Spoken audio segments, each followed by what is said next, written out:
मैं कुछ नहीं जानती, बस ईद से पहले बच्चों को कपड़े लेकर दें। हर बार का आपका यही रोना है कि पैसे नहीं है, पैसे नहीं है। और तुम्हें कितनी बार कह चुका हूँ कि काम के हालात खराब चल रहे हैं, जब ठीक होंगे ना तो ले लेंगे कपड़े भी। हालात तो हमारे हमेशा से ही खराब रहे हैं, लेकिन इसका ये मतलब नहीं है कि मैं बच्चों को हर ईद पर पुराने कपड़े पहनाऊं। चलो नहीं पहना सकती तो ना पहनाओ, मगर मैं उधार नहीं लेने वाला। और वैसे भी जिसके हालात खराब हो उसे कोई फूटी कौड़ी नहीं देता। एक नंबर के निकम्मे हो तुम। पता नहीं मेरे घर वालों को ऐसी क्या खूबी तुम में नजर आ गई कि तुम जैसे भुक्कड़ के हवाले कर दिया मुझे। अच्छा तो मैं निकम्मा और भुक्कड़ हूँ तो इस घर के अखराजात तुम्हारा बाप आके पूरे करता है। तुम हालात के साथ समझौता ही नहीं कर सकती, बस अपनी जिद में अड़ जाती हो। तो ठीक है, रहो फिर अपने बच्चों के साथ यहाँ अकेले। जब तुम हमारी जायज ख्वाहिशात ही नहीं पूरी कर सकते तो मैं क्यों रुकूं तुम्हारे साथ। जा रही हूँ मैं अपने बाप के घर। ठीक है, जाओ अपने बाप के घर। देखता हूँ कि कौन से शाही लिबास लेके देता है वो तुम्हें।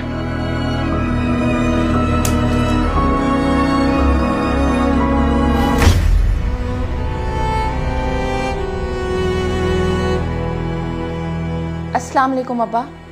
वालेकुम सलाम बेटा, इस तरह अचानक, सब खैरियत तो है? अब्बा, फयाज से मेरा झगड़ा हो गया है, मैं छोड़ आई हूँ उसका घर। ओ मेरे खुदाया, ये क्या किया तुमने बेटी? अपने शौहर का घर छोड़ आई हो, बहुत बुरा किया तुमने। अब्बा आप ये कैसी बातें कर रहे हैं?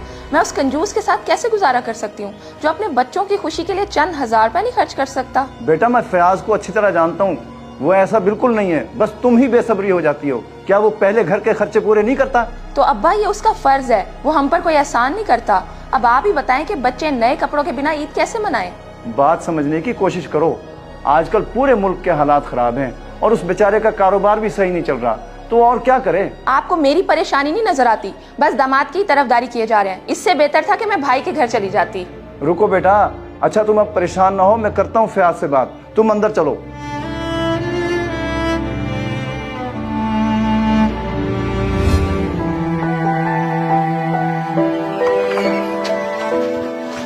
अम्मी खाना दे। बेटा तुम दोनों की माँ घर नहीं है, किचन से उठा के खा लो खाना। कहाँ गई है अम्मी? उन्हें नहीं पता कि हमारे स्कूल से आने का वक्त है। बस कभी कभी तुम्हारी माँ का दिमाग खराब हो जाता है, जिस वजह से जिद करने लग जाती है। कहती है कि मेरे बच्चों को ईद के कपड़े लेके दो, वरना मैं जा रही हूँ। अब्बू हमें कोई कपड़े नहीं चाहिए, बस आप अम्मी को लेकर आए, उनके बगैर हमारा गुजारा नहीं है। काश ये बात तुम्हारी माँ को भी समझ आ जाए। खैर अब मैं जा रहा हूँ दुकान पे, पहले ही देर हो गई है। और तुम लोग फिक्र ना करो, शाम को लेता आऊंगा उसे।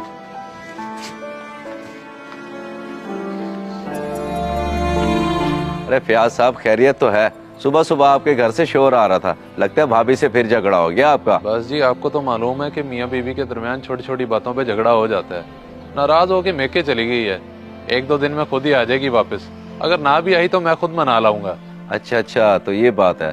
खैर अगर आपने बच्चों के कपड़े लेने हो तो मुझे बताइएगा, मेरे दोस्त की शॉप है, वहाँ से अभी अभी कपड़े लेके आ रहा हूँ, रियायत से दिलवा दूंगा आपको। बस अहमद भाई आपको क्या बताऊं, सारा झगड़ा ही इन कपड़ों का है।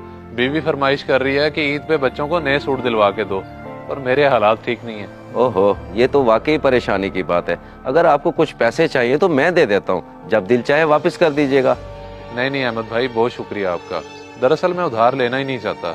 अब मैं जाके दुकान खोलता हूँ, पहले ही बहुत देर हो चुकी है। मैं अच्छी तरह जानता हूँ इसे, ये कभी भी किसी से मदद नहीं लेगा। मुझे कोई और ही तरकीब लगानी पड़ेगी।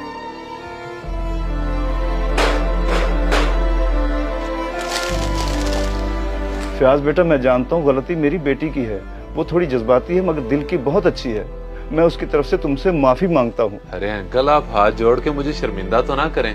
आप हमारे बड़े हैं, चाहे जूता उतार के मारें, हम मुफ्त तक भी नहीं करेंगे। बस हालात खराब होने की वजह से जरा परेशानी आ गई है। अल्लाह तुम्हारी परेशानी दूर करे। बस बेटा गुजारिश ये है कि अरे अंकल आप हिचकिचा क्यों रहे हैं? हुक्म करें, क्या बात है? बेटा वो मैं आयशा को अच्छी तरह समझा के तुम्हारे घर छोड़ आया हूँ, उम्मीद है कि वो अब तुम्हें तंग नहीं करेगी। चलें ये तो बहुत ही अच्छा हो गया। मैं तो आज शाम ही आपकी तरफ आने वाला था।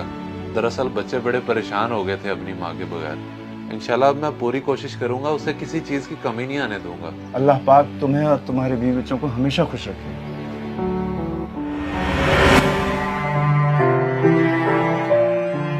अम्मी मुझे किसी ने कपड़े दिए ही नहीं थे। आमना, आमना, ये तुम दोनों ने अभी तक यूनिफॉर्म क्यों नहीं तब्दील किया? माँ एक दिन घर से दूर क्या हुई, तुम दोनों इतने लापरवाह हो गए। हमें तो आप कपड़े निकाल के जाती ना, मुझे क्या पता कहाँ कपड़े पड़े हैं। आगे से जुबान चलाती हो, एक थप्पड़ लगाऊंगी मुंह पे। जाओ आप जाकर भाई को कपड़े दो। ठीक है अम्मी, आ जाइए यार।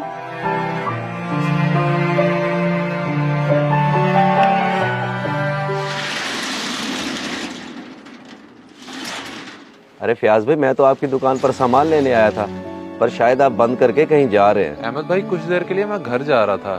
दरअसल ससुर साहब बेगम को घर छोड़ के गए हैं। बाकी आप बताएं आपको क्या चाहिए, पहले मैं आपको दे देता हूँ। चले, ये तो सही हो गया। आप ये जरा लिस्ट देखें और मुझे बताएं कि ये सारा सामान कितने तक का आ जाएगा।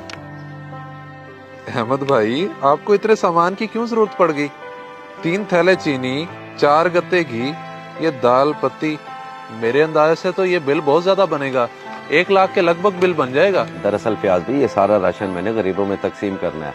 आपको तो पता है कि रमजान है। आप ये सारा सामान निकालें, शाम को लड़का आके ले जाएगा। फिलहाल आप ये 50,000 रुपए रख लें। जी ठीक हो गया, अफ्तारी से पहले पहले आपको सारा सामान मिल जाएगा।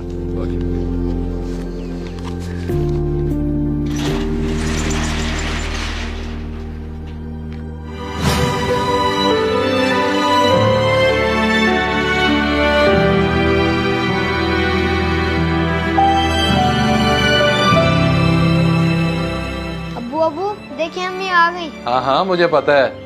तुम्हारी माँ मेरे बगैर 2 दिन भी नहीं रह सकती। आमना, अपने अब्बा से पूछो, अगर खाना खाते हैं तो उठा कर दे दो किचन से। अगर किसी ने बाहर से खाना खाना है और कुछ खरीदना है तो 10 मिनट है तुम लोगों के पास। जल्दी से तैयार हो जाओ। सही है, अब पैसे भी आ गए हैं, चलें तैयार हो जाते हैं फिर। मैं भला कमाता किसके लिए हूँ? तुम सबके लिए है ना।